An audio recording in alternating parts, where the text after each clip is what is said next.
duk wani dan bid'a yanzu ba ya cewa komai. Yanzu ba wanda zai fito ya ce muku da ku zaɓuwa na gwamma ku an yi shiru yanzu, saboda sun kai ku sun baro ku. Su dai rabi har tijaratu, bukatar su ta biya, sun samu kuɗaɗe, sun samu bukatunsu. To yanzu kuma suna jiran su ji ina ne za ta fada, sannan sai ka ji sun sake fito da sabuwar fatawa. Saboda haka ahlus sunna akwai aiki a kanku, ku tashi ku bayyana wa mutane addini na gaskiya, kuma ku tsaya a matsaya ta gaskiya.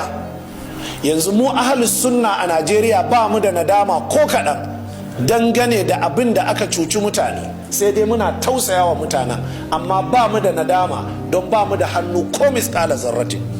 Amma duk ɗan bid'a ya yi nadama ko bai nadama ba, amma ya yi shuru. Ko kun fahimta jama'a? Allah maɗaukakin sarki kiyaye. Wannan hadisi na ainihin Suhaib, Imam Muslim kadai ya ruwaito shi, Bukhari bai ruwaito shi ba. Sa'an nan kuma daga cikin malamai an samu al-Imam Tirmidhi da Ibn Majah sun ruwaito wannan hadisi. To malamai dai sun yi tattaunawa mai yawa dangane da ainihin wasu matsaloli da suka shafi takhrijin wannan hadisi, amma a kowane hali dai ina tabbatar maka da cewa wannan hadisi sahihin hadisi ne, babu shakka dangane da wannan hadisi cewa hadisi ne mausuli kuma hadisi ne marfu'i.